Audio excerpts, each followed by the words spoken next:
My name is Drake Smith. I'm a rising senior at Meade High School and a student member of the Anne Arundel County Board of Education. I want to welcome you to our second Let's Talk Justice student forum. Let's Talk Justice started in the wake of the murder of George Floyd for students to come together and speak truth to power. It has since evolved into a way for students of all backgrounds to come together to listen and learn. Tonight's discussion will be centered around the LGBTQ plus community. Students from all across the county will use their voices and tell their stories. Tonight, you will hear truths, some ugly and some good. We ask that you listen and take it all in.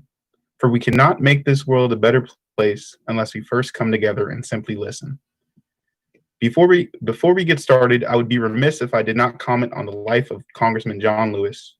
He's best known as an icon for the civil rights movement, but is often overlooked for his fight for the rights of the LGBTQ plus community. He was a staunch opponent of the 1996 Defense of Marriage Act, which defined marriage solely as the union of one man and one woman, and gave states the power to not recognize same-sex marriages granted in other states. And in 2016, in true John Lewis fashion, he organized a congressional sit-in in the aftermath of the Pulse nightclub shooting on the House floor. So I would ask that you please join me in a moment of silence to honor the late John Lewis, who I think was America personified.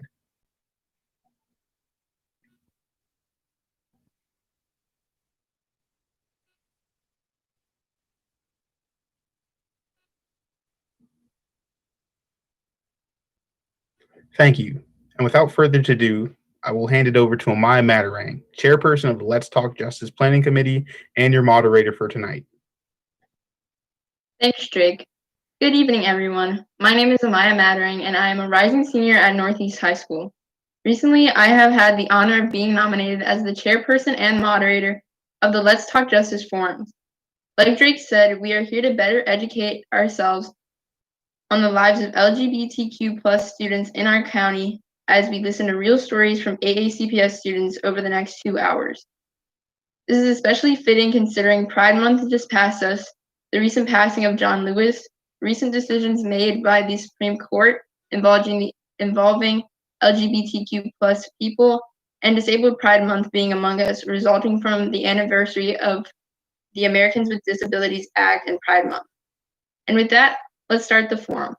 We will begin by going around the panel and allowing each panelist to introduce themselves with their names, pronouns, school, and grade. Also, they will answer the first question. In a few words, describe how you're feeling, starting with Cameron L.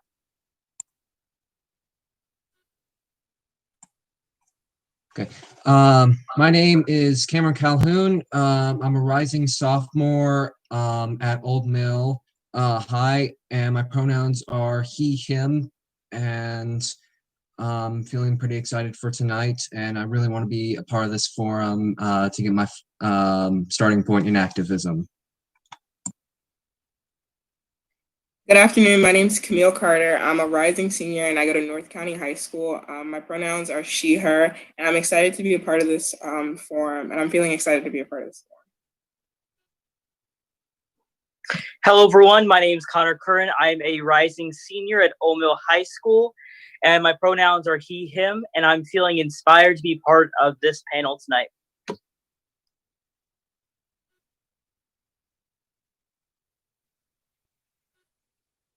Good evening, my name is Jaden Ferris, and I'm a rising sophomore at South River High School, and I'm excited to use my platform to bring justice to LGBTQ youth.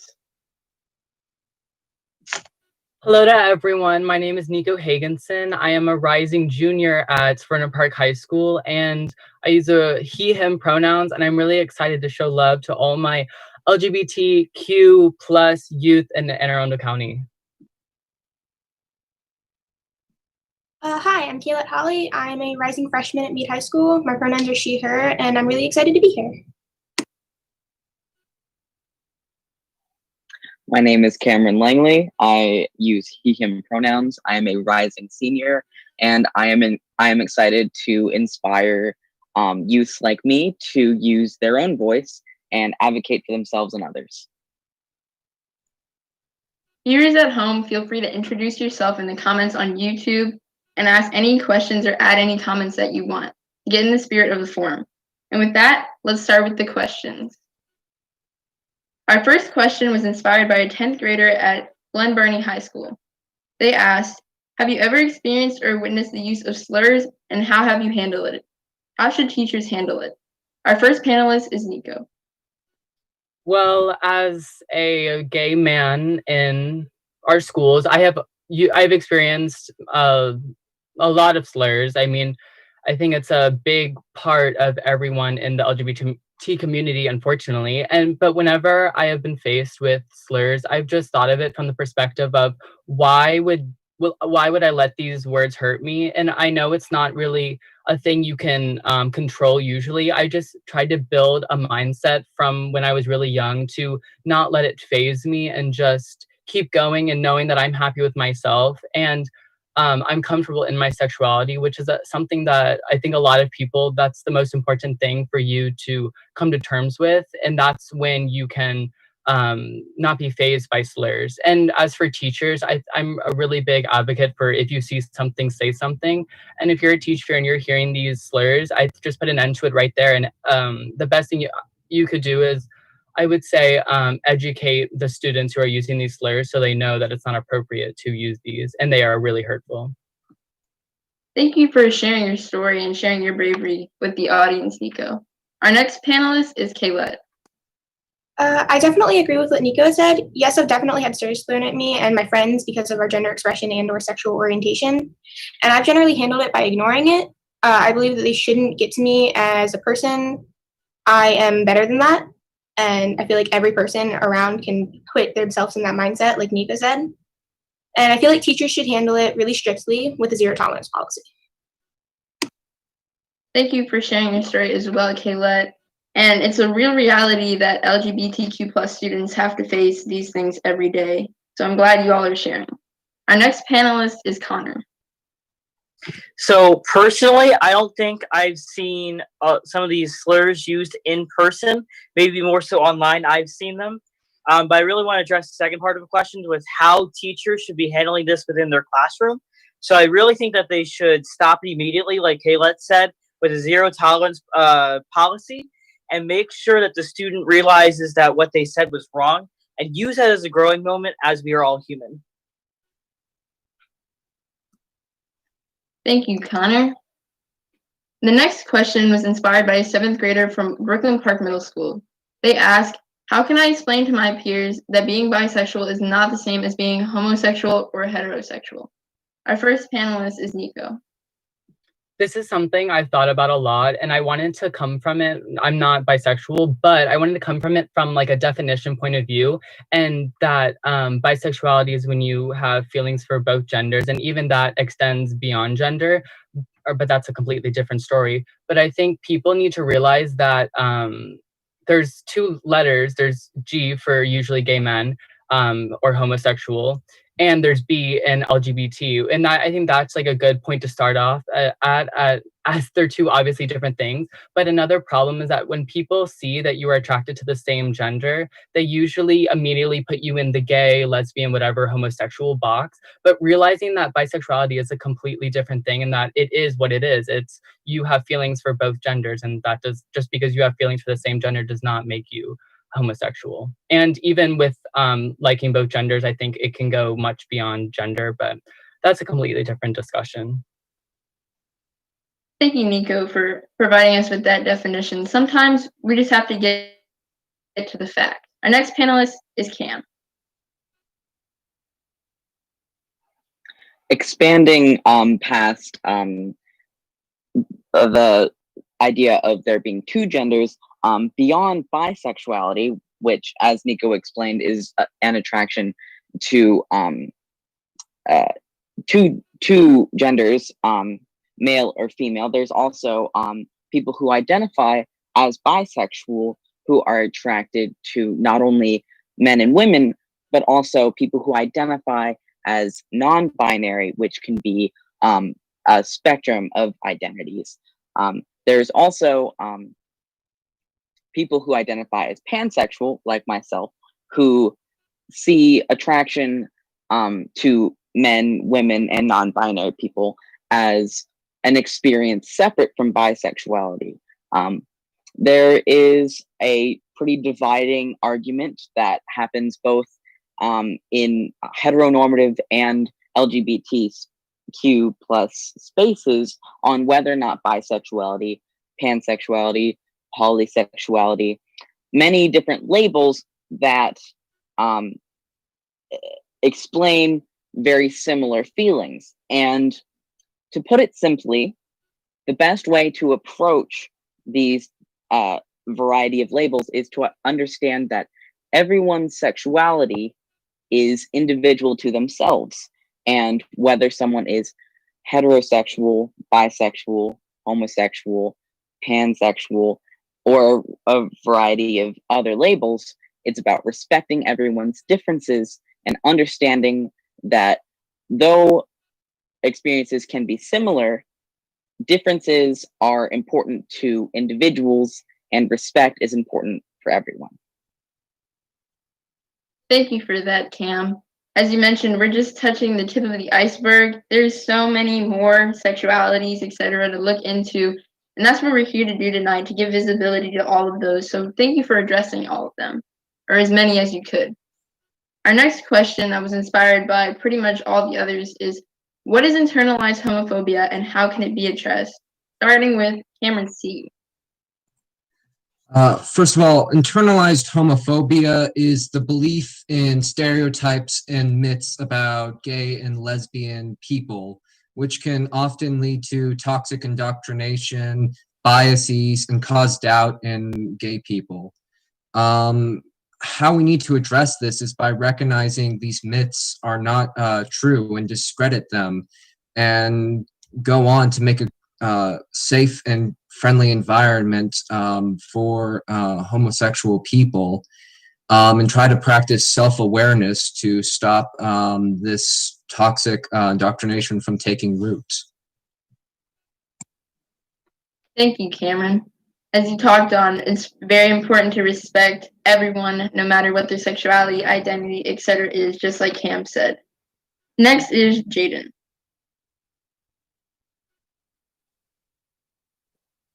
It's Camille next. Sorry, it's not switched on mine. Next is Camille.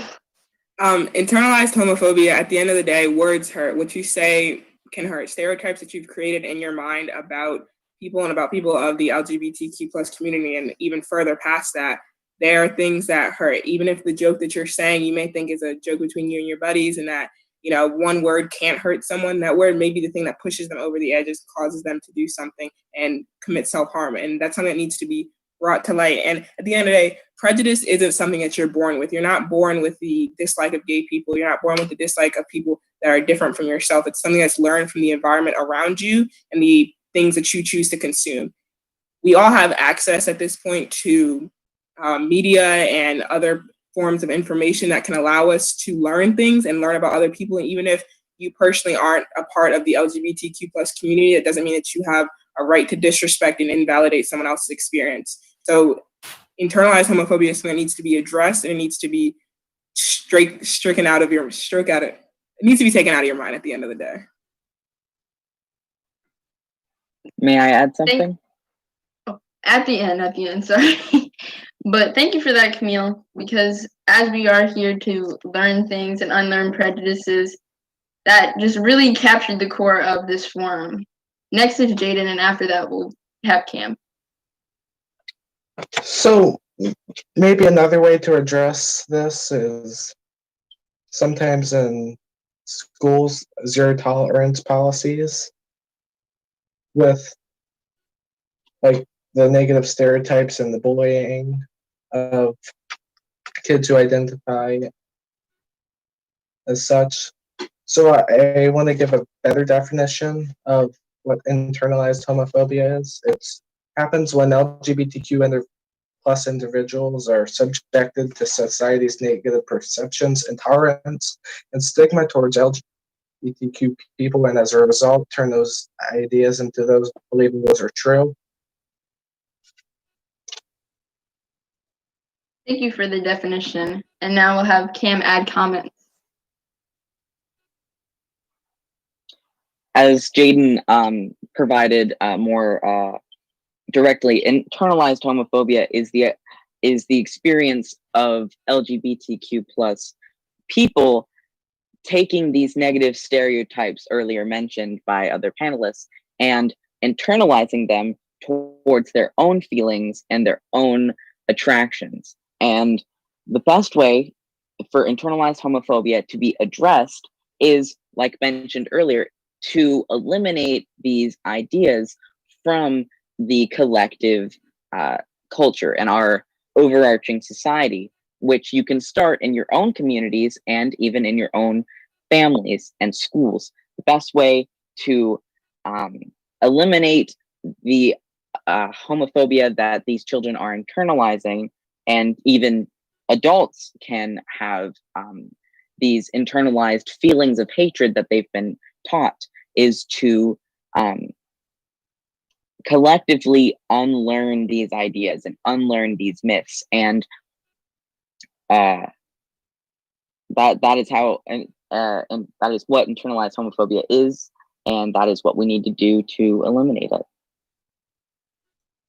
Would any other panelists like to add comments? All right, thank you for that. The theme of the day is unlearning, and that is why we're hoping to make change in the community with these forums.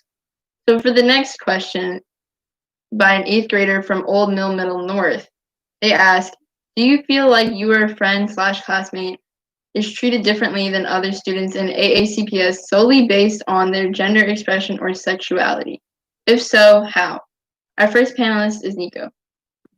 For the most part, I've been lucky enough not to experience, I've never felt too different from people just because of my sexuality, and I credit that to the amazing teachers at Serenum Park High School and in the middle school. But there is something I'd like to talk about is a lot of the time the tokenization, I believe that's the right word, of gay men, and people treat them as like their GBF, and like, today I want you to help me with my outfit, something like just these really stereotypical things that people place on to us. And a lot of the times it's seeing us less as people and more of like an accessory.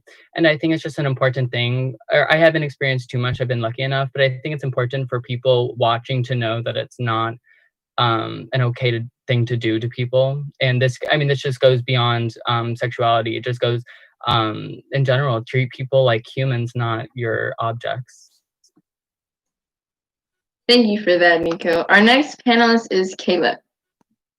Well, I don't feel different as a person. I've definitely been treated differently by my peers, not so much my teachers or any one of an authority figure around me, but definitely because of my orientation. After I find out or tell them, it's like I'm a completely different person. And so it's really interesting to see. Thank you for your story, Kayla. Our next panelist is Connor. I honestly feel like most of the way that LGBTQ youth in our schools are treated are through mostly microaggressions and just the little things with day to day that students or staff may feel in schools, or it's just little things that they might be treated differently. And that's something that we have to address as a system, because we need to make sure that all students within our school system feel welcome so that they can thrive in their educational career. Thank you for bringing that up, Connor. We talked about microaggressions last time with the race, and it's just a matter of continuing to unlearn those subconscious stereotypes, etc. Now we'll have Drake ask a question online. Thanks, Amaya. So we received our first online question from a Miss Jennifer Grant. So this is for any of the panelists that would like to respond. When you've experienced the slurs you've discussed, were you in elementary, middle, or high school mostly? That's for any of the panelists. Colette can go first. I've experienced most of them in middle school. I'm a rising 9th grader, so I haven't really been able to experience any in high school yet. But they're generally from a place where most students don't really know the meaning of the words, and so don't really understand how they're harming people. Thank you. Would any, Nico? I really agree with what Colette said, and I would like to just talk, or I've experienced it from almost every single grade level, but I think today it's very rare, at least from the school I go to be called it in person. I've never actually, now that I'm thinking about it, I've never been called any type of slurs in person. A lot of it comes from online where people don't see first your emotional reaction to the word and don't see it as much of a big word, I guess, and they aren't aware of like the emotional impact it has. But I think it's something that unfortunately happens at every grade level, and I think as you grow older you realize how trivial these words are, and just not to, or at least try and not let them get to you. All right, thank you all for your bravery in answering that. Is there any other panelists who would like to speak on that question? All right. So the next question is from a 12th grader at North County. They ask, how does being LGBTQ+ affect you and others in school? Is it harder to learn and be accepted at school? Is this different at each school? Our first panelist is Jaden. Specifically for me, I am not LGBTQ, but I have many friends who are. So I know for a fact that it does affect them in very bad ways, and it's adverse effects on their school performance, their life in general. So I want to give a few statistics for why it is harder. It is harder for them to learn in school. So 95% of LGBTQ plus students have reported having trouble sleeping, which sleep is what really affects your school performance. If you don't sleep well, you're not going to perform well in school.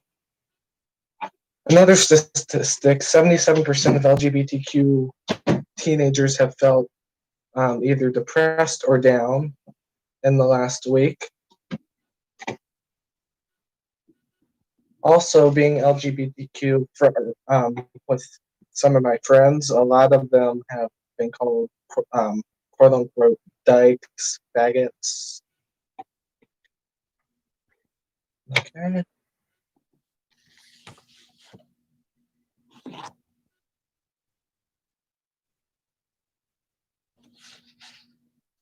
Thank you, Jaden, for providing us with the statistics. It's always good to have the facts to prove what you're arguing.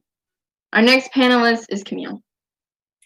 So I just want to speak on, I'll give some facts too, but before I do that, I just want to say a lot of us can act like we don't want to conform. A lot of us can act like what people say aren't hurting, what people say it doesn't hurt us like deep down. And like when the so-called popular people at school are saying like slurs and are being covertly rude to you and are over social media on their Finstas and on their private stories saying things about you, we all want to act like, you know, we're all not trying to like reach a certain level of happiness. So I just want to say like, why use a slur, and why even why attempt to put someone down like that, even if you don't think it's going to end the way it ends? Why start with it? But in terms of statistics, I just want to say 8 states have banned teachers and staff from speaking out about LGBTQ+ issues. Even with our recent Supreme Court ruling, that still means that there are thousands of students out there that are being refused to be taught and to learn situations from like health to English to history about their group and the group that they identify with.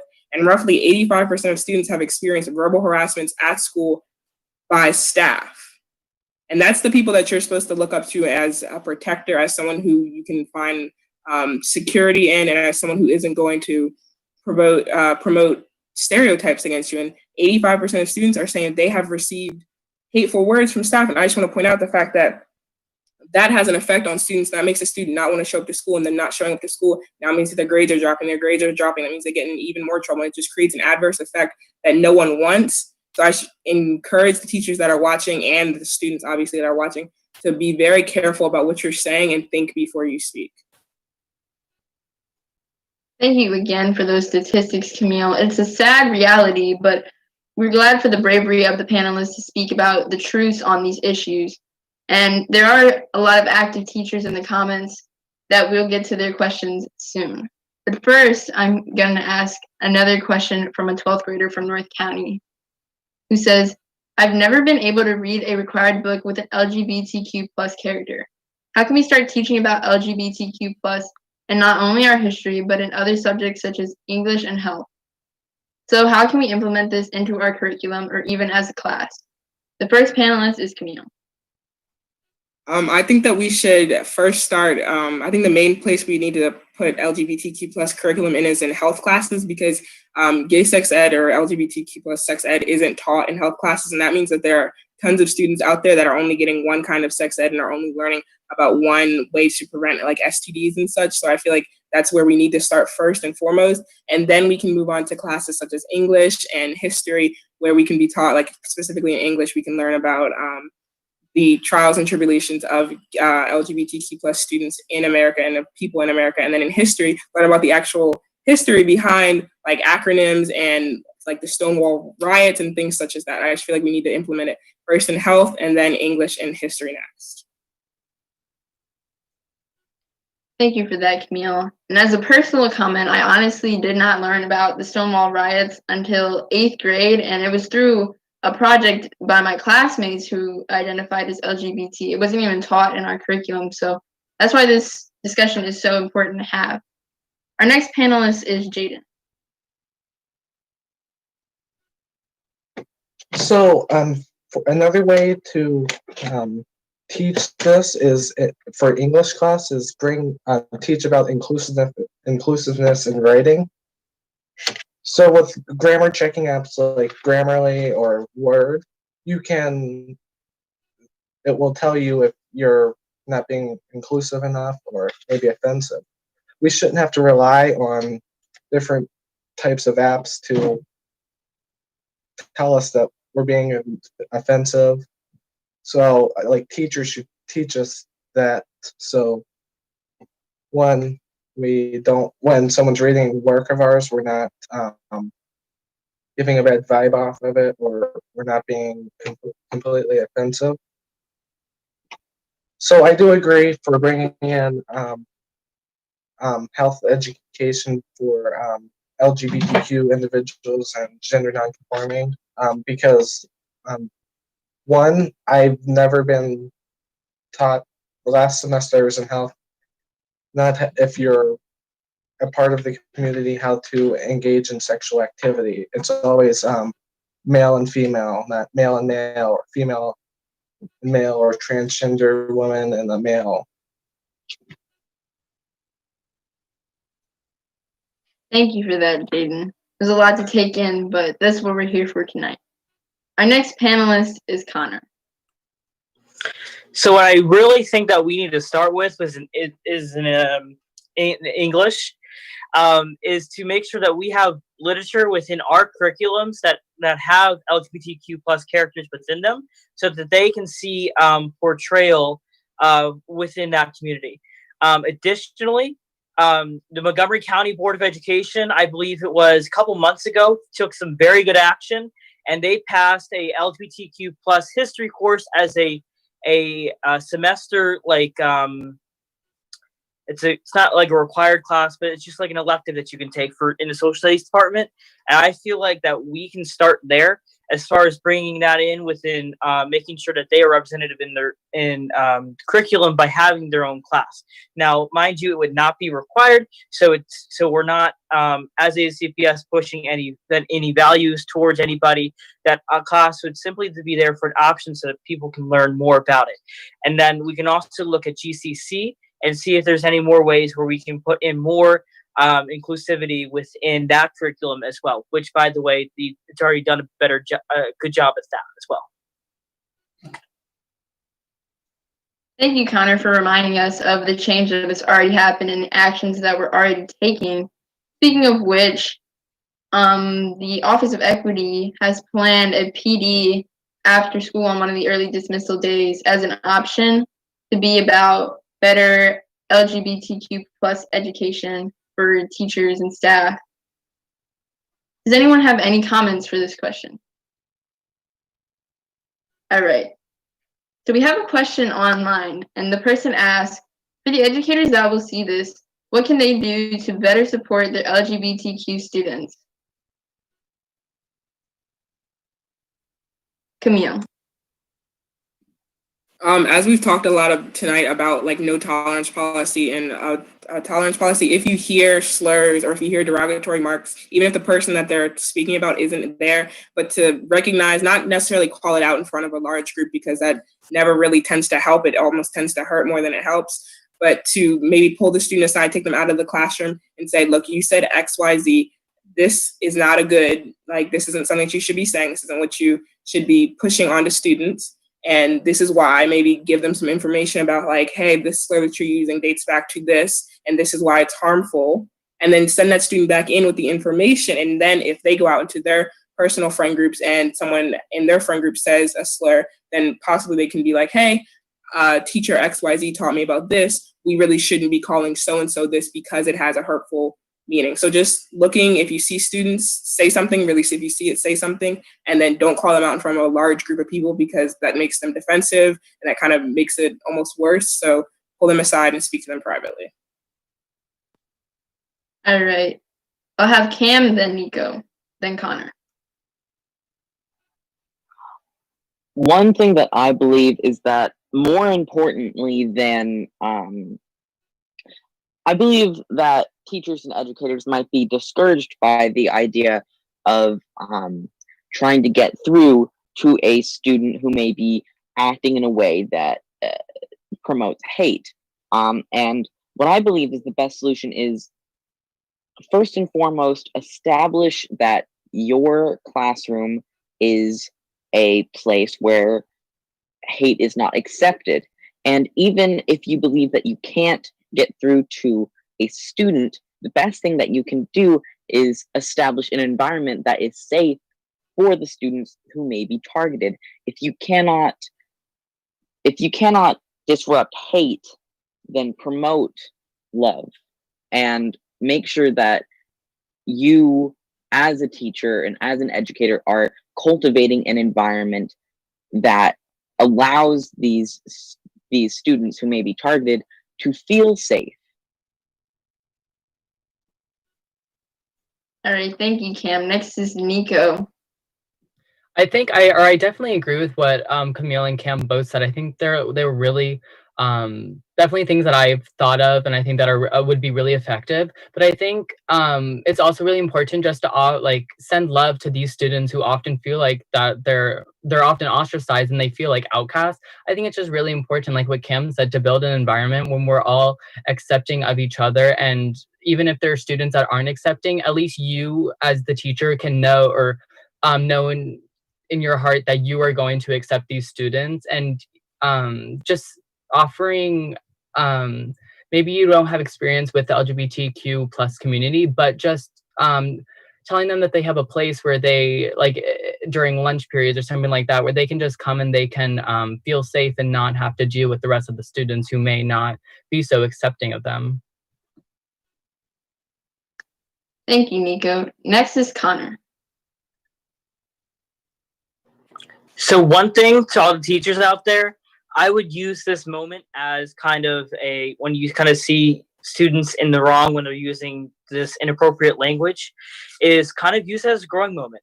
Sometimes a lot of ignorance comes from the lack of knowledge and the lack of education of why these things are wrong. So I would use it as a teaching moment and have them grow as a person. And I believe that in the future, they might even thank you for that, because they might have not have seen it in that way. So I would just use it as a growing moment. Thank you, Connor. Next we'll have Jaden. So another thing for educators to do, so like on the first days of school, we always do the introductions. Maybe in maybe a private survey you can give to all your students, you can specifically ask, what are your pronouns? What name do you want me to address you by, and what pronouns do you want me to address you by in front of other students? And also, I want to go back to the previous question. Speaking about what else we can also do with English classes, we can remove hateful and derogatory vocabulary from our writing. We can get rid of the outdated terminology and terms that were reclaimed by the marginalized groups.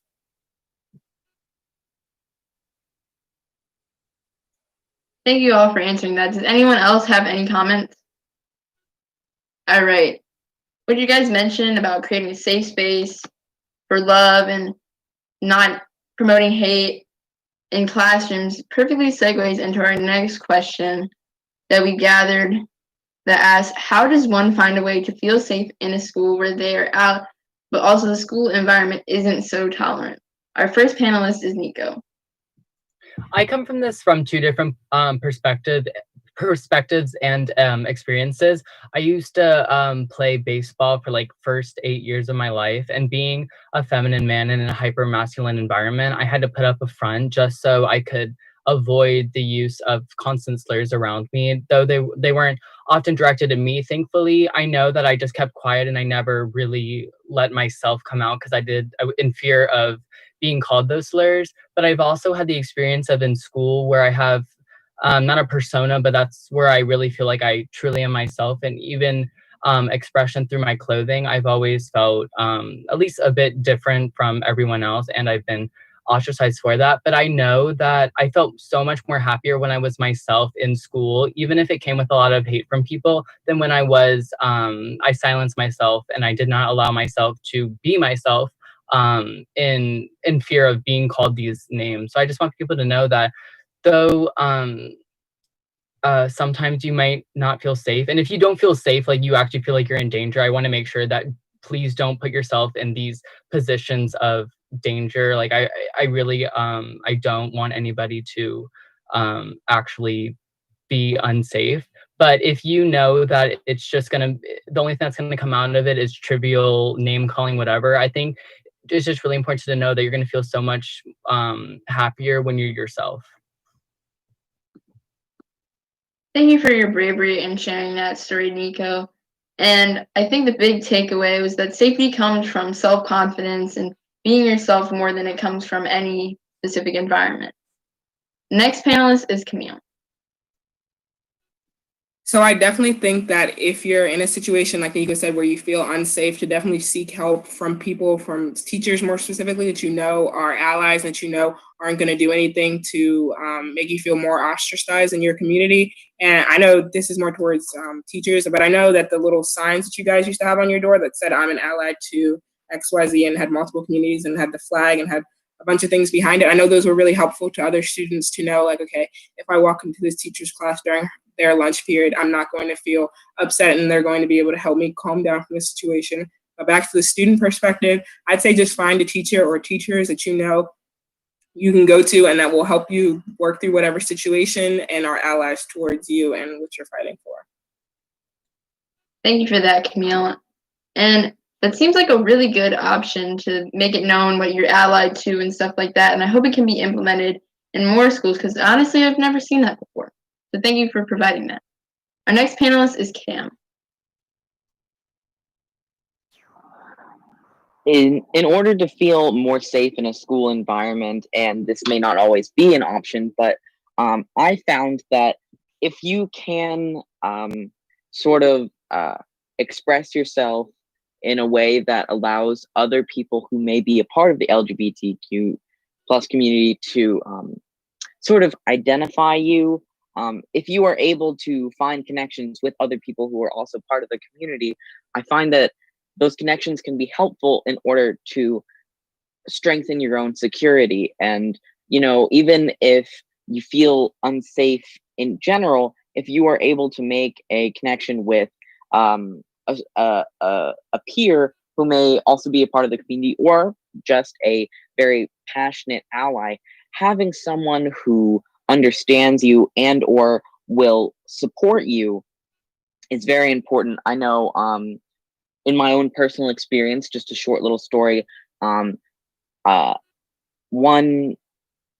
introduced myself at one time, I used they, them pronouns, and a close friend of mine made the choice to publicly say that, like, they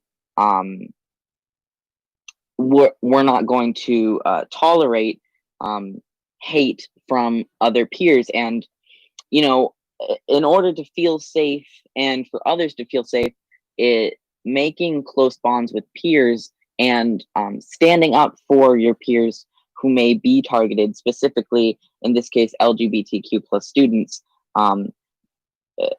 choosing to stand up for your friends and being a friend is really important to help strengthen security in unsafe environments.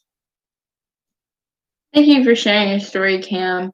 And as we know, right now, many of the panelists, some identify as part of the community, but most of us are allies, and most people watching are also allies.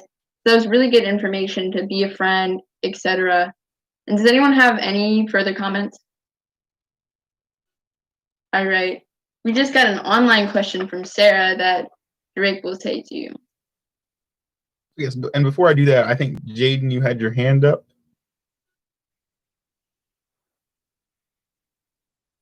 I did.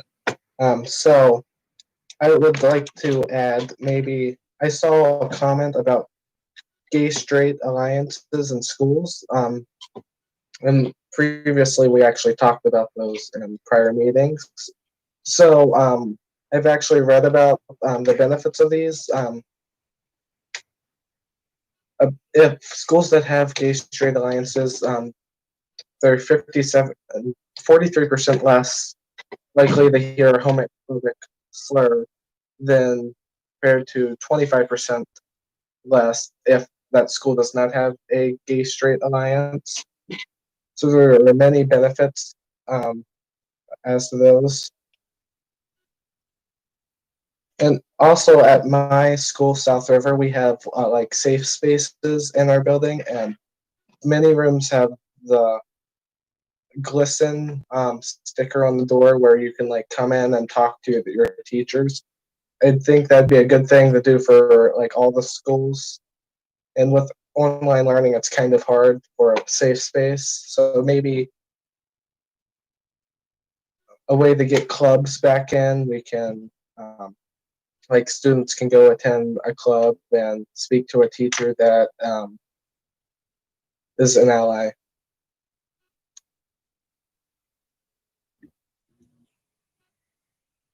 All right, thank you for that, Jaden. Now, Drake with the online question. Yeah, thanks for that, Jaden. The statistics always help strengthen the argument, and you really can't beat those statistics with the GSAs. So they're a no-brainer. So our next question, which comes from online, asks, what would you like to see / what are your ideas for keeping LGBTQ plus students together and informed and creating safe spaces during online lessons or online clubs this fall? Jaden. I would think maybe like in the past school year we had office hours, like where teachers were available. Maybe for this year, because I know we'll have like maybe a 1 hour lunch, and we can like go there and speak to the club advisor and maybe get it out to other students, and they can come in really relate with the other students. Thanks, Jaden. Connor, you had your hand up. Yes, Drake. So what I really want to kind of emphasize is I have the opportunity to be on one of the 14 committees that are helping replan our return back to school in the fall. Shout out to Team Academics. You know who you are. And clubs are something that we are looking at and how that we can implement within this fall, because we know that we want fall to be as close to what a regular school opening would be. So we're looking into how we can have those clubs like the GSAs that we usually see in our schools, so that they can still be there, so that support is there for students. Because we know personally, I'm very involved with a lot of clubs myself at school, and a lot of those it stopped in the spring, and and sometimes that's a safe place for many students. So we are working on trying to implement the availability of clubs within this fall. So please be on the lookout for that in the future. Nico. I just wanted, while everyone was talking, I was just thinking about what we could do to provide safe spaces during virtual learning. And I think like what we have today, how we have little bios for each of our panelists, if each of our teachers, they had like little icons or something like that, that said that like, I am like an ally to this, this, and this. I'm here for you if you need it, whatever. I think that'd be really beneficial for people to know, like, I can go to this teacher during their business hours or their office hours. Like what Camille said earlier about how they had the stickers on the doors, if they like that, but just for like little tags next to their names and whatever else. And before we move on to the next question, I just want to highlight what Nico said and what Camille said earlier. What they said is very small and very simple. You know, just a little printout that just says, "I am an ally." It's as simple as that. Some people think you got to change the whole world, the whole school system. But for all you teachers watching, it can just start with your classroom. All right, we have another online question that segues from both of those. Thank you all for your information and thoughts. Like you said, it can start with something small and make a big impact to that one student or to that whole school. From Justin online, how would you feel about AACPS sponsored Countywide GSA? And another viewer asked a similar question and says, do many middle and high schools have LGBTQ plus clubs? Cam. I know at North County, our GSA is quite small and has had certain pushbacks. You know, our GSA attempted to paint a mural in order to help dignify LGBTQ students, and they were denied that opportunity. And the idea of a countywide GSA, I believe that if it could be achieved, it could help schools who may not have large GSAs, that may not have who may not have had the opportunity to specifically aid their LGBTQ plus community within their schools. I believe if we were to have a countywide GSA, it has potential to make improvements in a broader sense. Thank you for that, Cam. We face a similar situation with the GSA at my school. So county-wide sponsorship, I think, would be a good step, like you said. Anyone else? Connor first. Honestly, I would think it would be a great idea to do a countywide SGA. Currently, I serve as the president of the Chesapeake Regional Association Student Councils, which is kind of like a county SGA for ACPS, and that's something that I would like to support in our organization as much as we can through CRASC. So that's something I think is a wonderful idea. Countywide GSA. I'm sorry, God. Oh no, I was mentioning kind of what CRASC was, and then we would do a. Sorry about the confusion about that. I was getting my words mixed up. It's been a long day. You're fine. We all got what you were saying. Just wanted to clarify. Camille? So to bring it back to the countywide GSA, I think that it's a really good opportunity, and I think that we should strike while the iron is hot, especially with this forum and with the fact that you've got students that are coming together from multiple different schools and are telling you about their experiences being allies and being LGBTQ plus to teachers and to administrators. I think that it's something that lets students know that they're being heard, and that, like Cam said, like I go to North County also, our GSA is quite small. It's a very small, and I know they've had pushbacks, but it lets students know at the end of the day that there's something or someone and people out there that are listening to them and that are hearing what they're saying and that are effectively trying to make a difference towards what it's like as a student in Anne Arundel County.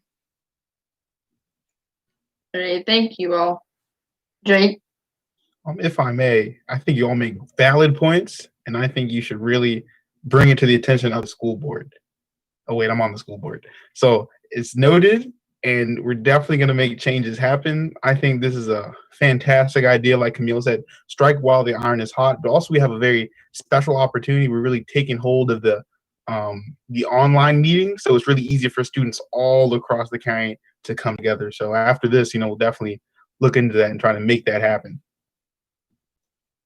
Thank you for that, Drake. And like you guys all said, a small difference, one ally who's a teacher could make a big difference, and a GSA in every school would definitely be a solid ally, a solid community to foster bigger change in the entire community. Another online question before we continue. Someone asked, how can elementary teachers foster a supportive space for young learners before LGBTQ plus identities are usually realized or shared? What would have been helpful for you in elementary school? Camille?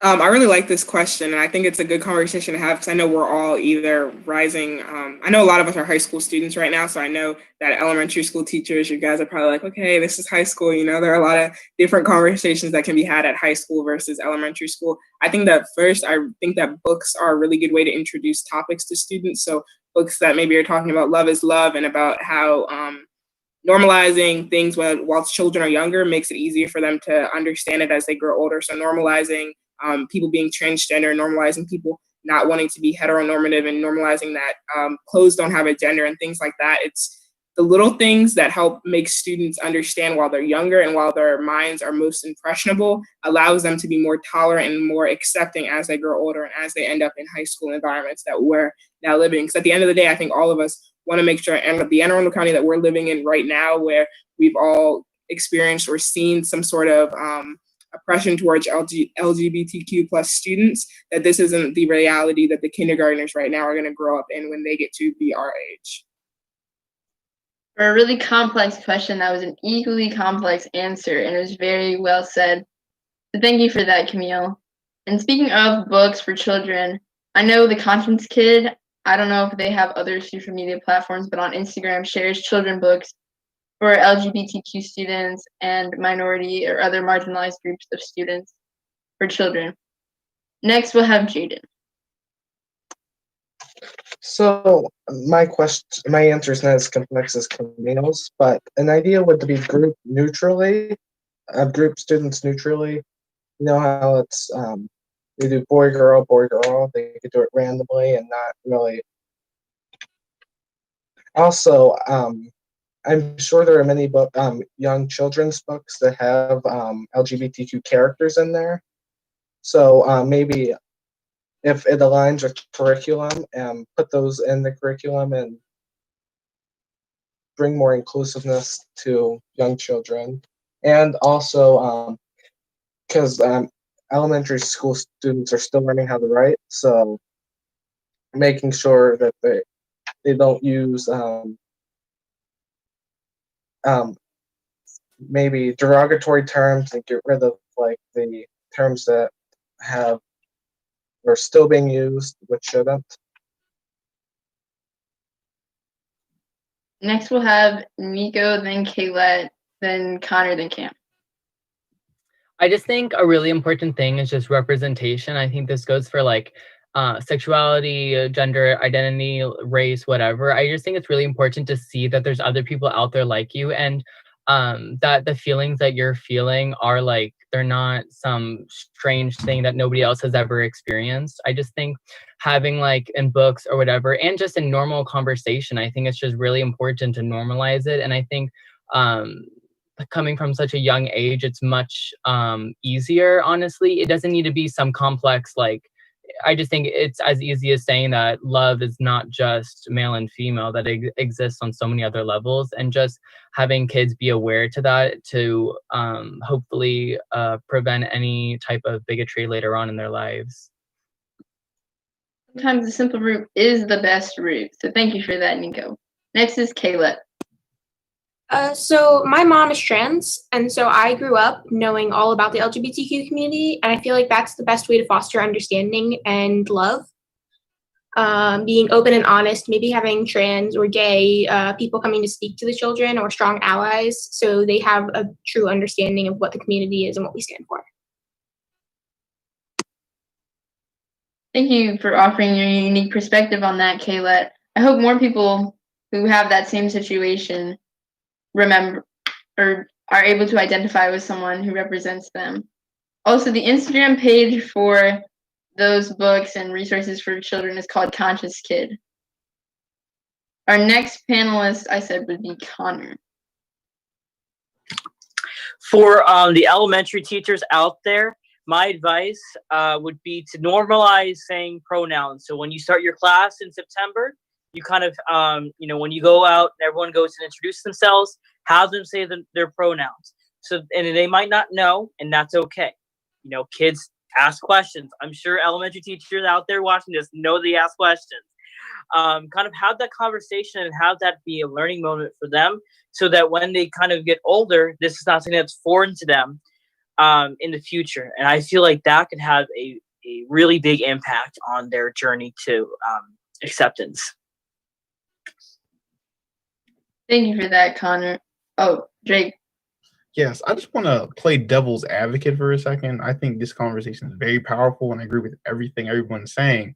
But my question to all the panelists is, what would you say to somebody that says, elementary school is just too young to teach about LGBTQ plus, the LGBTQ plus community, or that you're kind of forcing it upon these elementary schoolers before they really develop these, I guess, sexual feelings and stuff like that?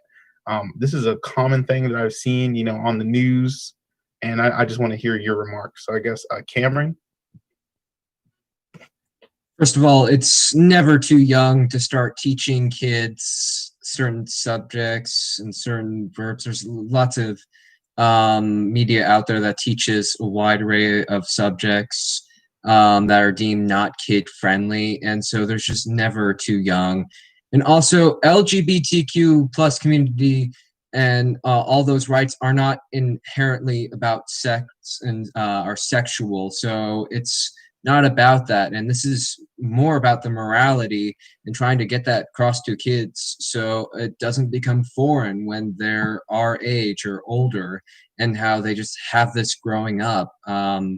For me, knowing I had gay neighbors, gay friends, trans people I knew, and when I got to this age, this was all, already known to me, and start as young as possible so kids really understand the morality and become good people.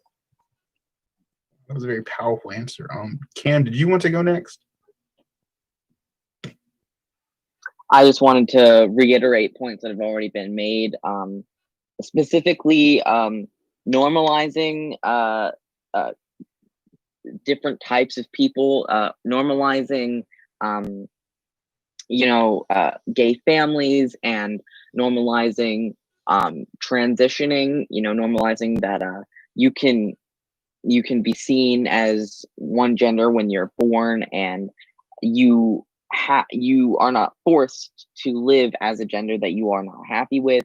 Those are the sort of things that are important to bring into the minds of young people, elementary school teachers. You have this extraordinary opportunity of taking these different types of people and allowing these young impressionable children to start to understand them and start to understand that there's people that are different than maybe they have seen before.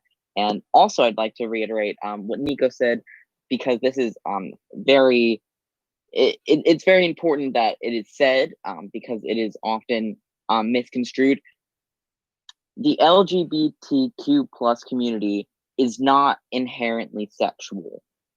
Being gay is not inherently sexual, and that argument is often used to stop people from educating young children about these issues. But in the same way that a love between a man and a woman in plenty of children's media, in the same way that that is pure and that is acceptable, that very same love that can happen between a man and a man, or a woman and a woman, that should also be taught to children as normal and as pure.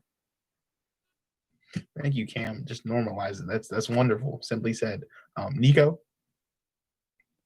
First, I want to say, like, I really agree, and I was going to say the exact same thing as what everyone before me said. But I think what the whole sexualization of our community, it's a really big thing, and I think it's really wrong, obviously, that it just reduces us down to sex, and that we're nothing more than just like dirty little sex creatures, like. I'm sorry, that's all I can think about. But that's like all that we're like some scary things too. And I think this also stems from like the AIDS crisis. I'm researching that right now for a presentation I'm doing, and that it was known as the gay virus because although it was very prevalent in gay men, it's not something exclusive to us. And I think in the same way we show straight relationships and just normal relationships, that there are so many different types of relationships, and just by showing kids that it doesn't need to be, it just needs, just showing these two people together, it doesn't need to be some groundbreaking thing. And I think it's just really important to desensitize it, I guess, and just have it be much more normal. And so once you get older, it's not some crazy thing that you realize that there's more than just men and women relationships. Fantastic. Kayla? I definitely agree with a lot of what's been said before, but really just to reiterate, love is love. It's never wrong, and you can never be too young to learn about love. Thank you. Short and sweet. That was beautiful. Now I'll turn back to Amaya. Thank you for that, Drake, and thank you all for your comments and normalizing all of this, because that's what we're here for today. Now we're going to return to the questions that we decided on before. And our next question is, how can I respond to my peers making casual discriminatory remarks / jokes about the LGBTQ plus community? Starting with Cameron C. Personally, from my experience, the whole 8th grade year was full of kids making derogatory jokes about gay and transgender people, and it was pretty disgusting. Just a lot of negative, just a very negative environment. So what I would recommend in these individual situations is just, if you have the courage and, you know, if you feel safe, just tell them to knock it off, or tell them that's uncool, and just don't tolerate that. Secondly, if you can't do that, and if you're not brave enough to do that, try to change the subject, or don't show any sort of approval to what they just made. And what I kind of did growing up there is, thirdly, just walk away, and like, just again, zero tolerance, just don't let it slide. It's just, that's what I would really recommend. And also, more broadly, just create a more friendly environment where they can't get away with these jokes. Thank you again for sharing the harsh reality of what some LGBTQ plus students have to face, but it has to be heard somewhere. Our next panelist is Camille. I want to say, I know it's going to be hard to listen to your peers make casual discriminatory comments about people of the LGBTQ plus community, but take the same energy that you would if this was someone saying something racist. It's the same thing at the end of the day. You're still saying a derogatory comment. You're still saying something that's invalidating someone else's sexuality or gender expression or gender identity. So I know it's going to be hard to be the one person, if everyone's laughing, to say like, hey, I don't find that funny. But at the end of the day, it needs to be said, because maybe that one thing that you're saying to someone is going to be the thing that's like, okay, I should rethink what I'm saying, and I shouldn't say what I'm saying. So I know it's hard to be the one person to have to stand up for a group of people that you're not even technically with at that second, and that it's hard to be that person, be the one person that knows what's right to say and have to say it in front of a group of people. But at the end of the day, that one person that you're defending, or those people that you're defending, are going to thank you and are going to be thankful the fact that you stood up for them and that you were creating a space where you know that discrimination is not tolerated. Thank you for that, Camille. Short and simple, discrimination is discrimination no matter who it's against. Next panelist is Kayla. I think the best way to handle it is to explain why you're uncomfortable with those arbitrary terms or the slurs that they're using and ask them to stop. If they don't, then distance yourself from that person. There's intolerance all around us every single day, and you won't be able to stop it in every situation. So the best case is just to distance yourself. Thank you for that, Kayla. Fantastic answer. Do we have any other panelists who would like to respond? Cam? Specifically for casual discrimination, to reiterate what some of the other panelists have said, I believe it was Nico who said, knock it off. I think that's a great approach. If the discrimination is in a casual, joking manner, then by returning that energy, while sort of like saying that it's not okay in the same casual way that that the discrimination was delivered, you are not only de-escalating the situation, you are also making it known that that behavior isn't okay. And also to emphasize Camille's point, to be an ally, most importantly, it's not going to be a comfortable situation. The most important times that you need to be an ally and that you need to be an advocate is in situations where it's not easy. It's not easy to say in a room full of bigots, like, what you're saying is not okay. It can even feel in some cases unsafe. And although I'm not advocating for you to put yourself in situations where you may be unsafe, you should always be thinking, like, even if this is uncomfortable for me, is it for the greater good? Is it more important that I denounce this behavior than to keep this sense of normalcy? Because silence is violence. Wonderful point that you brought up, the silence is violence point. And having those uncomfortable talks, something that we mentioned last time, which is just bringing it full circle about how marginalized groups need to stand up against discrimination no matter what. Jaden?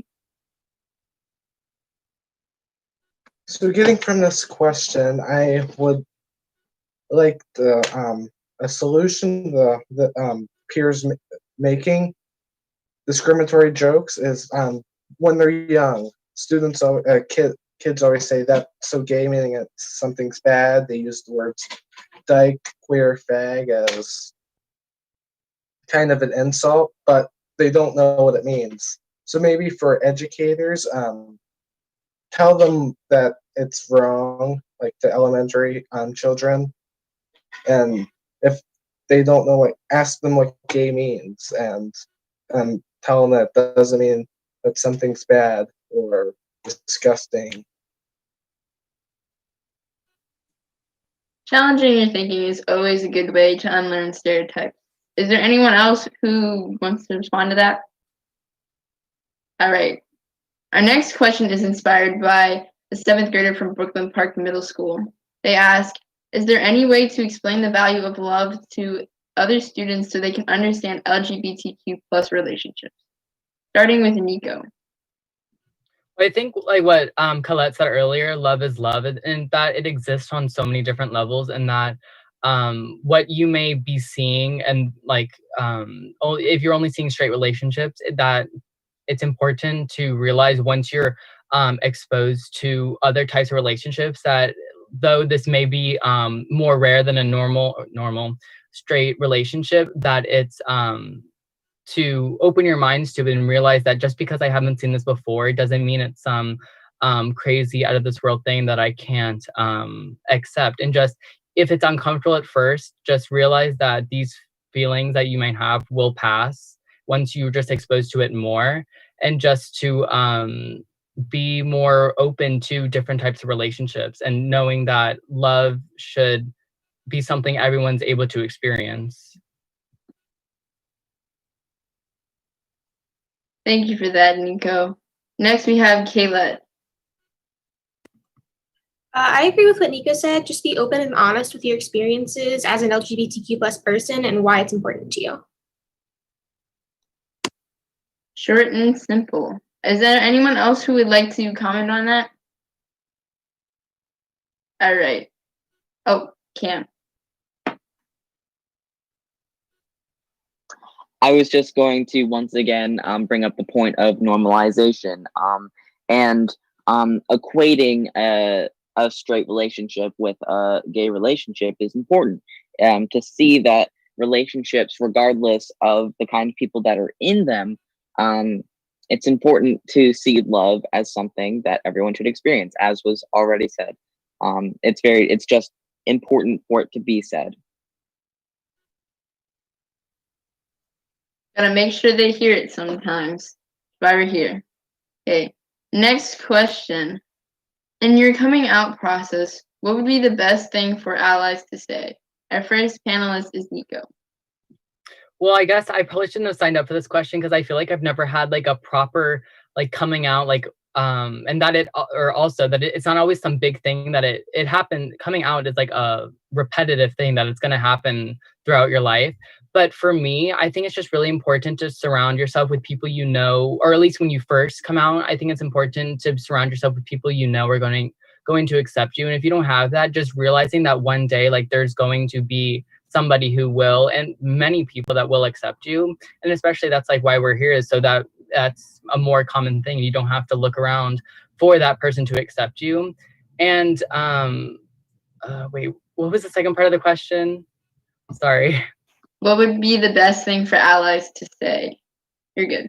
Okay. I would just say thank you for sharing this information with me, because it's like a really big thing to share with somebody, especially if you don't know, if you haven't come out to other people before. But I think it's just important just tell them like, I appreciate you. Thank you for telling me this, and not making it, and especially respecting if they don't want you to tell anybody else, and just realizing that it's their story to share and not yours, and that you were just let in on this information. Thank you for that, Nico. And everyone's process is different, so I think even sharing yours is still valid. Everyone's feelings are valid here. Our next panelist is Kayla. Well, my coming out experience was actually really different from most. Again, I have a trans mom, and so I was already accepted and open, so I didn't really have to come out as much. But it was a whole different story at my school, where I was outed to all of my friends in the 6th grade before I was ready. And so as an ally, you need to be understanding of that information and be keep it to yourself until you know that they're okay with sharing it. It's hard to hear stories like that, but for people who've had similar experiences, now they have someone that they can relate to.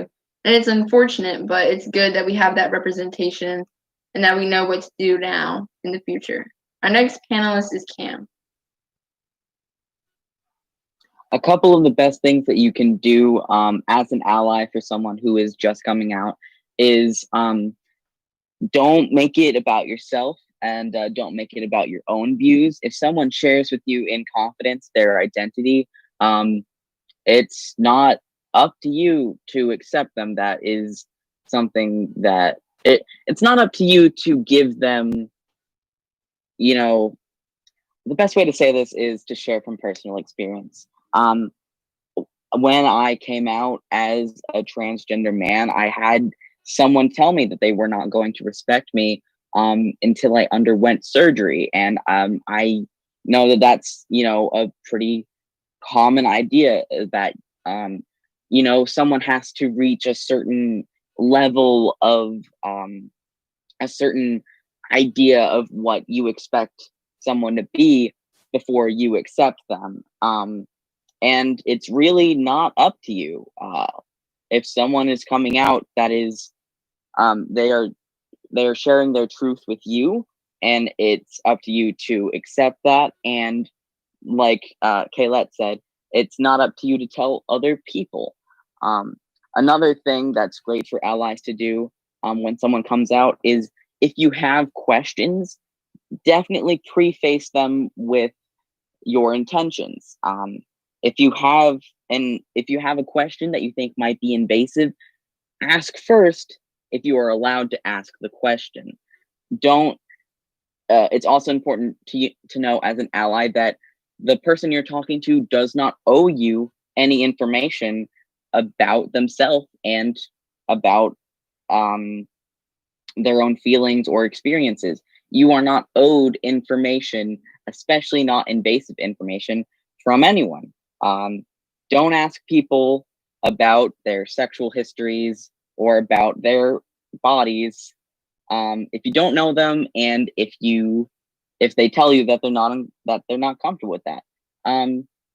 Don't ask any strangers about their bodies. Thank you for that, Cam. And you touched on something we haven't touched on yet, which is consent and invasive questions and stuff like that, which is really good to teach people early on that consent is key and that it's your job to educate yourself on people who have faced discrimination, etc., because sometimes it may be hard for them. Nico, would you like to comment on that? Yeah, I just wanted to say, like, this is for somebody who's hasn't really been exposed to this. Do your own just little bit of research. If you're like thinking that this question like might be invasive or something, just do a little bit of research. Like I think that could really prevent an awkward situation and making the person who you were asking the question, making them feel uncomfortable. And I think if you just realize that this question is something that could be invasive, just realize that it might not be the time to ask that, and maybe they'll come to you with the answers to that question. But just realize that it's not until somebody comes to you, or you know that this question won't be it's not a super invasive thing, to just respect their not really wishes, but just respect them as a person. Respect is the most important thing. And though panelists have touched on it briefly throughout this forum, we talked a lot about sexuality today, but it's important to note that being trans is not a sexuality. Trans people face their own unique struggles with their gender identity, etc. every day. And so the next few questions we'll be answering will be specifically about the trans community. First, a national survey by GLSEN has shown that 75% of transgender youth feel unsafe at school. How can I be a better ally to trans people in my school to make sure that they feel safe and protected? Our first panelist is Nico.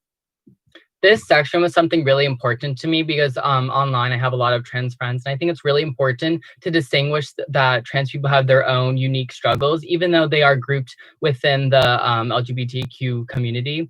That because I mean we often associate ourselves with each other, that they have their own struggles that they that are unique to them, and this is. I thought a lot about it, of how to, though I'm not trans myself, to respect their wishes. And I think it's just a casual thing. Like if you see somebody misgendering them and you know that they are using either dead naming or any type of false I don't like calling the wrong pronouns, whatever, just to correct them. Like I remember one of my biggest regrets is knowing that I heard somebody being called the wrong pronouns and I just didn't do anything, even though that was such a big thing that I tried to pride myself with, that I was inclusive of everyone and that I would stand up for somebody. And I think just in the future for anyone else, that if you see something and you know it's wrong, just to say something. And it might be uncomfortable, but just think about the person who's being dead named, misgendered, whatever. I mean, think of it's such, and how good it would feel to have somebody on your side. See something, say something. A good mantra for a lot of marginalized people. Thank you for that, Nico. Our next panelist is Connor. I would say, honestly, as an ally myself, I would always just be inclusive of who they are and respect them as a person. I feel like sometimes, people just don't understand. That's okay. There's always time to learn and to grow as a person, to learn more about the many intricacies of the LGBTQ plus community. And I would just say, even though you may not know exactly what they're going through, respect them and respect who they are. Thank you for that, Connor. So we have a request. Can someone define dead naming for us? Oh, Cam. As a trans man, I feel might be the expert on this topic. Dead naming specifically is a term to describe either intentionally or unintentionally using the name that a trans person was given at birth after they have already given and explained that they have chosen a new name that they are going to go by for the rest of their life, or until they find a name that they feel suits them better. And misgendering also is intentionally or unintentionally using gendered language towards someone who is transgender and has chosen or has told you that they use a specific kind of gendered language. If you were to call me the name that I was given at birth, or if you were to intentionally or unintentionally use she, her pronouns towards me, that would count as dead naming and misgendering me. And to throw in my answer to the question, how can I be a better ally to trans people in my school, is specifically ask the person that you're trying to protect what they would feel comfortable with. Because every person is different. Every trans person's trans experience is different, and the best way that you can be an ally is to specifically listen, or rather ask and then listen about what you can do for that specific person or those specific people. Thank you for answering the question too, because I just realized you were the next panelist anyways. Does anyone have anything to comment on that? Or Drake? Yeah, this question is specifically for Cam, being the only transgender student on the panel, if you're comfortable with sharing. My question is, if there's a student at home who might be thinking about, trying to, be their true selves and come out as transgender, what suggestions would you give them? Like where to start? Specifically, the best place to start is getting, like, at the very, very beginning of someone's transitioning journey, is to get a feel for your safety in your community and in your home. If you, definitely make sure that your transition isn't going to threaten your safety, because, here's the statistic. Trans people are, better if I actually have the numbers. A trans person's lifespan is statistically shorter than a cisgender person's lifespan. Cisgender just meaning that you identify with the gender that you were assigned at birth. And after you have gotten a feel for how safe you are within your community, according to your own safety, socially transitioning, which is coming out as trans, changing your clothing to fit your true gender,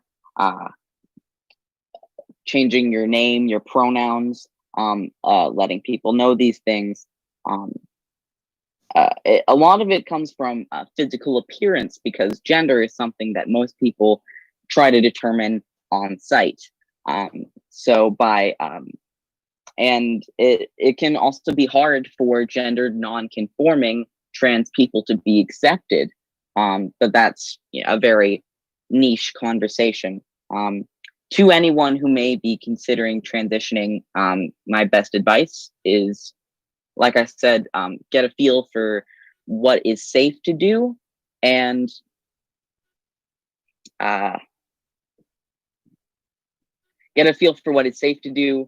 then make changes according to what you feel comfortable with, what you feel is true to yourself, and most importantly, what is safest. Also, look into health insurance, because being trans, very much a medical issue, and you're going to have to jump through a lot of hoops with doctors and therapists. Talk with your parents. Thank you for that, Cam. We have an online question again before we get too deep into the trans discussion, and they ask, why does biphobia exist? Camille.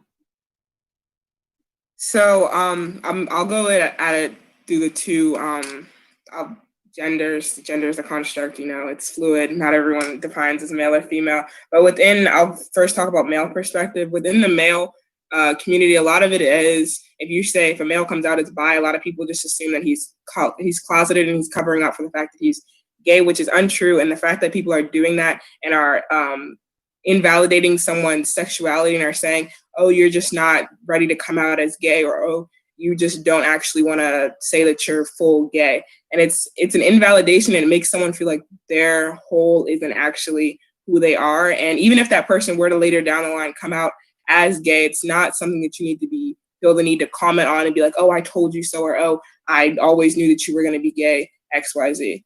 In terms of female, a lot of it is the hypersexualization for media, and the fact that a lot of males tend to think, or stereotypically males tend to think, that bi women are just there for their pleasure and for the fact that they can now do things with other women, which is a whole different discussion. So I think biphobia exists because people don't want to accept the fact that someone can like two things and doesn't have to just be 100% gay or 100% straight, and that bi doesn't always mean 50-50. It can mean 75-25. It can mean 98-2%.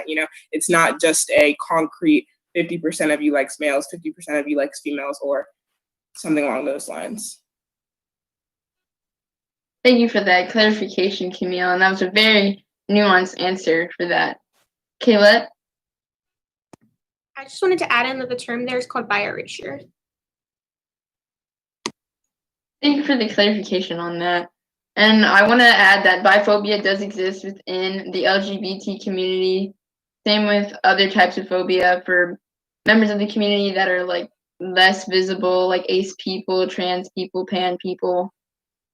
So it does exist and is very real in every single part of society. So just wanted to emphasize that. All right. Anyone else want to comment? All right.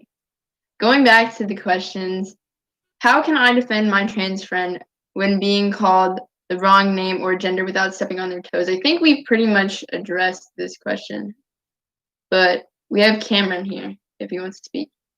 Cameron C. One of my closest friends is actually transgender, and unfortunately they get their pronouns misgendered constantly, or a lot, often, by several of my other friends. And I want to say, while staying respectful for them and not stealing the light or their power, I would just say, pull that specific person aside and explain to your about your other friends' pronouns. It can be in private, so neither party are offended. Or even in the moment, you can just nudge that person or message to them, clarify them by just pointing out their pronoun, and just trying to be subtle about it. Yeah. Thank you for that, sharing your personal experience with us.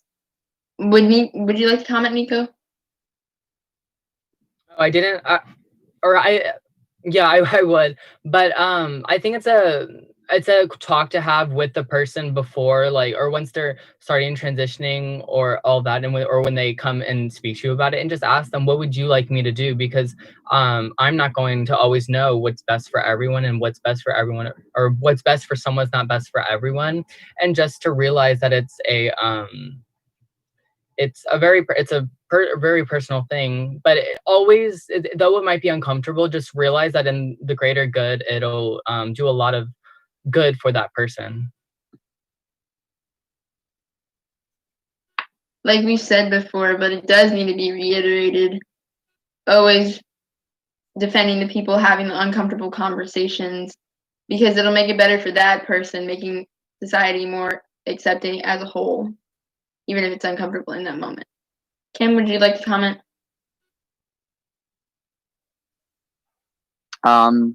Really, just what's already been said is the best thing to do. It's making definitely asking the trans person themselves if they are comfortable with their pronouns being corrected in social settings. And also, something that I tell to anyone who asks a question similar to this is, if you are going to, if you are correcting someone who has misgendered you, or if you are correcting someone who has misgendered your friend, or if you find yourself in a situation where you may have accidentally misgendered someone, the best thing to do is correct yourself, apologize, and swiftly move on. By drawing out that incorrect, by drawing out the uncomfortable apology, you are really just making the situation worse for the person who was misgendered in the first place.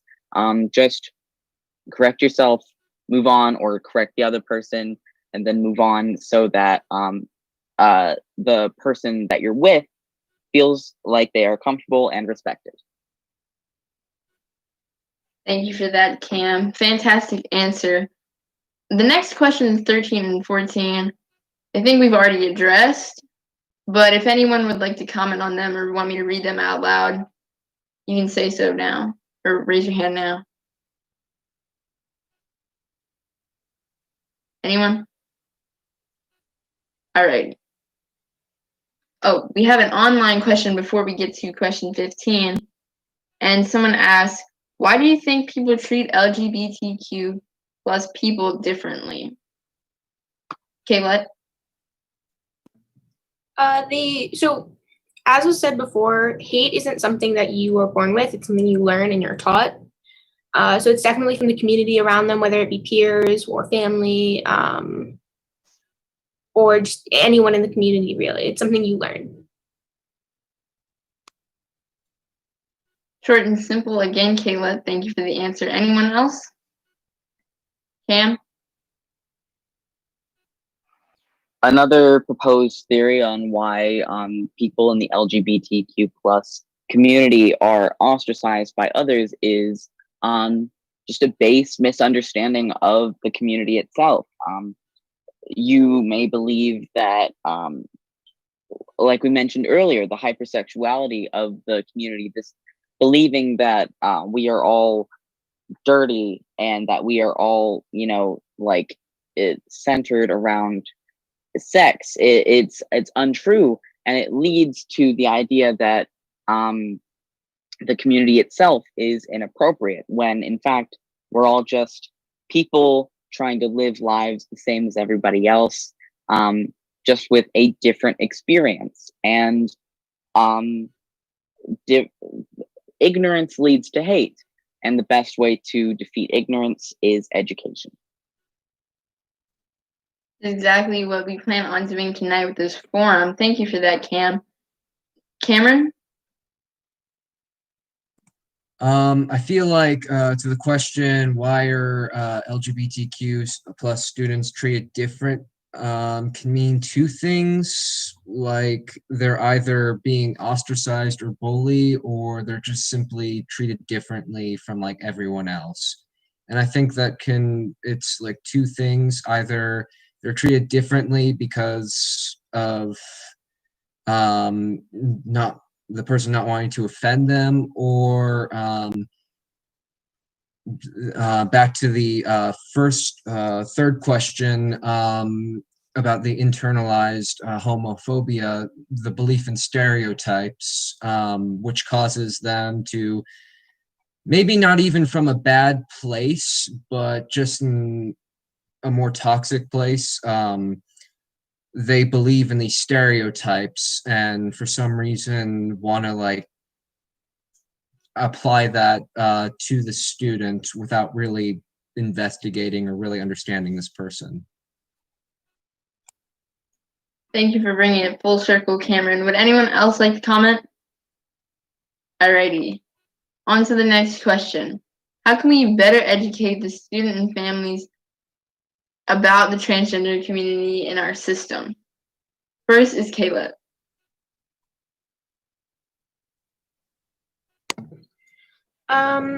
Start from a young age, like elementary school, as we said before, and be open and honest about transgender experiences. starting at a young age will avoid confusion and ill intention that would potentially come later in life. Normalizing it is important, just like cisgender and straight relationships. Next, Cam.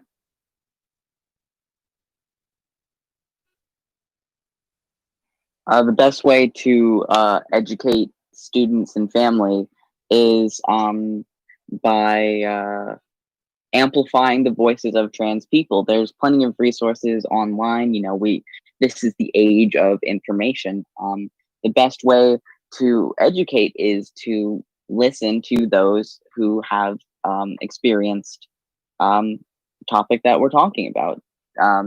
Amplify transgender voices in your own community, either through members of your community who are transgender, or by amplifying resources that you have found.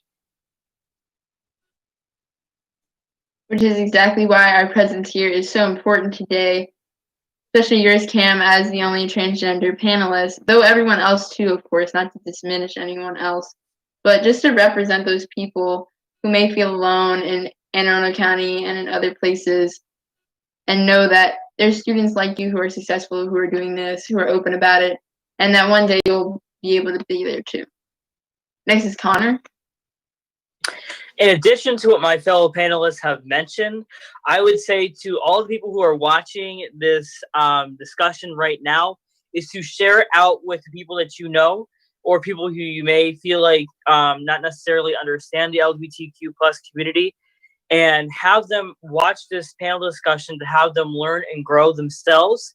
To the teachers out here who want to better educate their colleagues, share it on Facebook, share it out to your teacher friends and have them share it out, and have our voices here on this panel amplified so that they can kind of listen to our stories and grow. Thank you for that, Connor. We're going to move on to the next question, which is a quite loaded question that we're going to tackle. Intersectionality has been defined as the interconnected nature of social categorizations such as race, class, and gender as they apply to a given individual or group, regarded as creating overlapping and interdependent systems of discrimination or disadvantage. How can we be allies to LGBTQ plus students who are also part of other marginalized groups in society? Our first panelist is Camille. So as everyone knows, Pride Month just passed, and Pride Month this year was littered with the Black Lives Matter movement, and was really, they were too intertwined. And a lot of you may have noticed the Black Lives Matter fist with the LGBT with the flag behind it. So I just want to say, last year in November alone, 20 trans African American women were killed in that month alone, and a lot of them are just people that have been killed over senseless violence. So I think the first step in becoming an ally is to acknowledge the fact that there are Black trans women being killed at an unfortunate rate versus other trans women in other minority communities, and they're being killed literally for just trying to live the life that they know that they were born to live. And I think that the first way that we can help them is by introducing these statistics to younger students, even though they may be jarring and may not be what everyone wants to hear. At the end of the day, this is something that needs to be changed. And just to bring up the fact that economic insecurity plagues Black same-sex relationships, and that 32% of same-sex relationships that are African-American are in poverty right now. So I just think introducing statistics and letting people know that this is a problem, that just because the media isn't 24/7 covering the number of Black trans women that are killed every year doesn't mean that it's not happening, and doesn't mean that it's not something that we should be talking about as a group. Thank you for that nuanced answer, Camille. Great answer. And speaking of Black trans women, the Stonewall riots that kickstarted most of LGBTQ plus rights in America was a movement started by Black trans women. So it's good that we're bringing this up, bringing it full circle. Our next panelist is Jaden. Well, thank you, Amaya, for bringing up that. I was going to mention Marsha P. Johnson, but you already did. So the main person was Marsha P. Johnson, and James Baldwin, an author. So I A few ways to be an ally is first, educate yourself. Simple as that. Second, participate in the Black Lives Matter movement. Not all members of the LGBTQ plus community are or white. They're Hispanics, African Americans, etc. Another way is to listen to other people's voices. Like, get out of your comfort zone and maybe read books by LGBTQ POC authors. One book is written by a queer Black man, is How We Fight for Our Lives by Syed Jones, if you'd like to read that.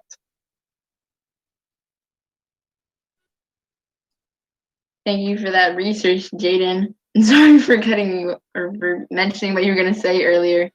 But our next panelist is Cam.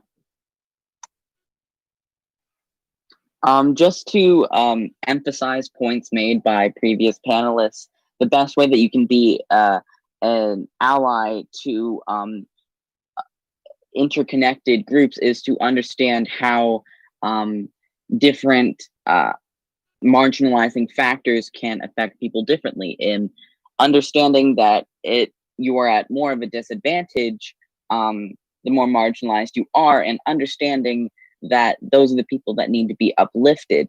Understanding that yourself, whether you be a white gay man or a Black straight woman, working together to uplift the people less fortunate than you is the most important part of intersectionality. It's about seeing who is affected most and seeing who is least protected, and giving those people and using your voice as someone who is less affected, and understanding that you need to use your privilege to uplift those who are more marginalized than you, based off of any factors, whether it be race, class, or gender, or something not listed. Fantastic answer, Cam. And I think anyone wanted to comment on that? No? All right, I'm going to pass it over to Drake for an online question. Yes, our next online question really segues perfectly into what we're talking about with allyship. It goes, who has been your biggest ally on your journey? As for any panelist to respond to. Kayla? Definitely my biggest ally is my mom. Again, my trans mom has been a huge ally, really supportive from the moment I started expressing how I felt and who I wanted to be. Mother's love, beautiful. Anyone else? Nico?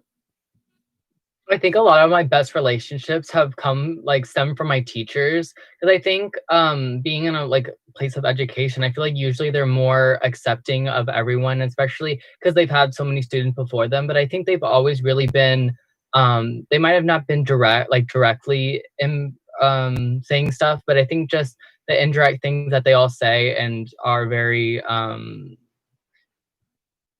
respectful towards me, and not even just respectful, but they really amplify my voice. They really listen to me, and they're really they made me feel more comfortable with myself.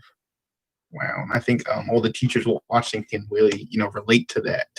Cam? I would also say that my largest ally, my most supportive ally, would also be my mom. But I would like to take this time to give a quick shout out to Benjamin Lasher, who was one of my teachers, who took the opportunity to make sure that I felt respected when I introduced myself using they them pronouns in his class. He made sure to cater to my requests, and when he inevitably made a mistake, he took the time to write a sticky note apologizing, and then to place it on my desk as a discreet way of showing that he was an ally. And if he's watching, you're the best. Wow, the small things. Anyone else? Great. Well, thank you all for your responses, and I'll turn it back to Amaya. Thank you for that, Drake. And those were some powerful responses, like you said. But unfortunately, our time is coming to a close, so we will end with this final question. An 8th grader from Old Mill Middle North asked to all the panelists, what do you think is the most important message for schools or AACPS as a whole to share with LGBTQ plus youth? Starting with Cameron C. It's going in alphabetical order. I just wanted to speak on behalf of all my friends in the LGBTQ community and kind of the important messages they want to see put through.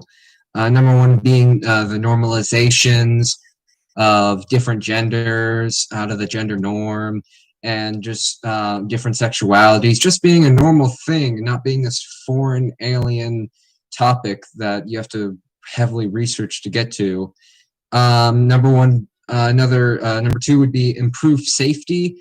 Make sure that bullying and targeted discrimination does not occur in the school and AACPS, and make sure that that is a thing of the past and does not go on, and make sure that it is a safe environment where they feel that they can express themselves for however they want to be.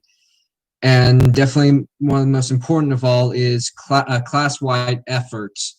Make sure that like everyone, the teacher, the students, the school is trying to make an effort to be more positive and create a better world and life for LGBTQ youth. Thank you for that, Cameron. Next is Camille. I'll give this one to the teachers. To the elementary school teachers, I really want you guys to take what we've said and honestly listen and try to find and look out to see, Maya gave you an Instagram account that has books that are educating and, normalize. We've all talked about the normalization of the fact that LGBTQ plus students don't want, we're not focused purely on sexual desire and anything like that, but normalize the fact that we just want to love and that people just want to love who they want to love. To the middle school teachers, I feel like bullying is a lot surrounded in middle school. I don't know what it is about that age range, but about us hitting puberty or something, but there's a lot of bullying. And if you see it, please just say something and make sure that that student isn't in a situation where they feel like the bullying is going to continue.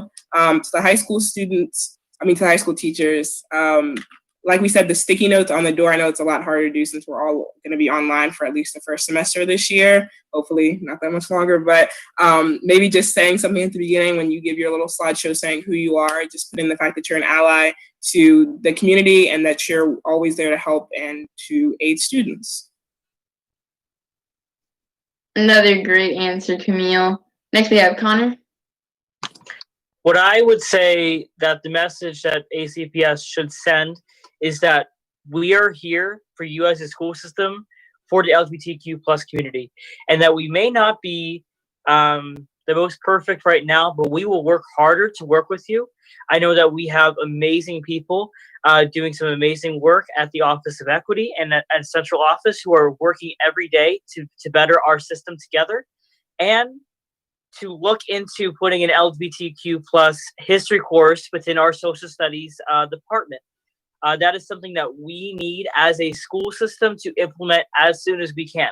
As soon as this corona kind of calms down, we should put our Office of Curriculum to look into that.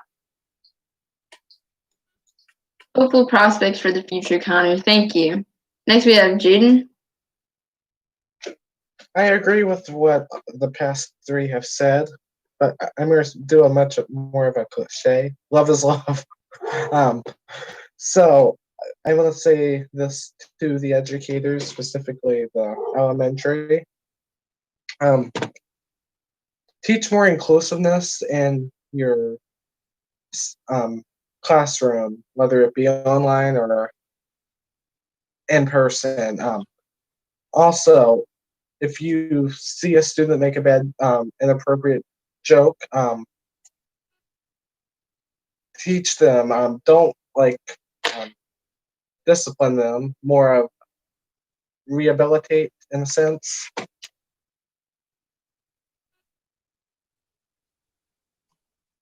Thank you for that, Jaden. And sometimes cliche works best, you know? Next, we have Nico. Well, I just wanted everything that everyone before me has said is super valid and just everything I was thinking. But I think it's just all of my best school experiences have come from teachers who are just accepting of everyone and just wants to promote everyone, trying the best to make everyone happy, though it's not going to always work. I think it really is something that just by being inclusive, by accepting everyone, that it's a real possibility that we could achieve. And I think just by educating yourself, so for everyone here, thank you for being here, but by being here, by even using other sources like brought up today, I think it's just really important to educate yourself and realize the importance of creating inclusive environments where you can try and make everyone happy. That is the main goal of tonight, education and inclusivity. So thank you for that, Nico. Next, we have Kaylet.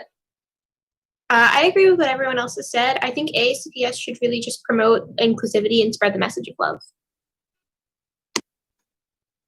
Another great answer, Kaylet. Thank you. And finally, we have Cam.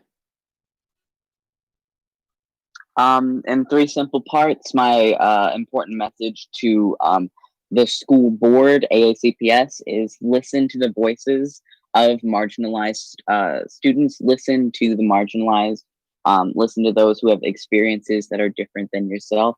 To individual teachers, remember that you not only have this incredible opportunity, but this responsibility to make your classroom an environment where people feel safe and where people feel accepted.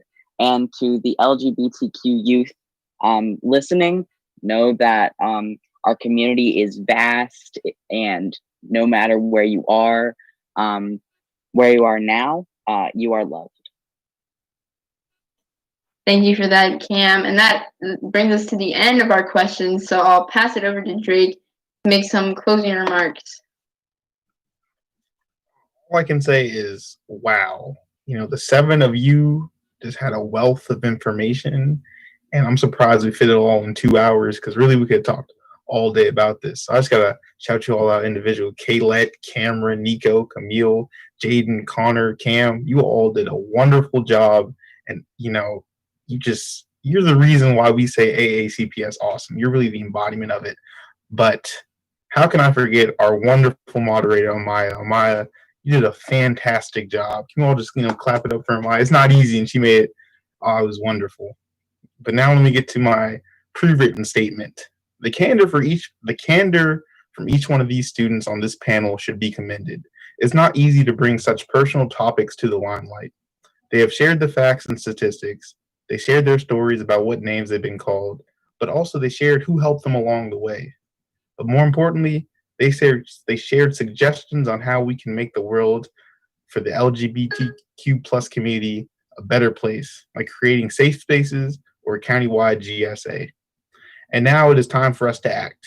It's not just up to the school system to make lasting changes, it is up to every single one of us as individuals. And it starts with respect and understanding, the overarching themes of tonight. I want to close with a quote by John Lewis. When you see something that is not right, not fair, not just, you have to speak up. You have to say something. You have to do something. Thank you. Thanks for that, Drake. Thank you for the great remarks on all the panelists. I couldn't have done it without you, though. Great co-moderator. We were bouncing ideas off of each other, and Miss Pellegrin and all of you all throughout the entire thing. I think it was a great success, and the panelists were all great, as Drake said. But back to my pre-written statement, too. I want to say thank you to all the panelists for your bravery, sharing your real stories and thoughts. And most of all, thank you to everyone who tuned in. I hope you all have learned something that can be used to better the community in the future. Also, several students have asked how they can join us, how they can help talk justice in our communities. So here's how. You can email letstalkjustice@aacps.org for comments, feedbacks, questions, etc. You can join the Let's Talk Justice Google Classroom for collaboration and resources, which is on our website at www.aacps.org/Let's Talk Justice. The class code is NTJHODJ.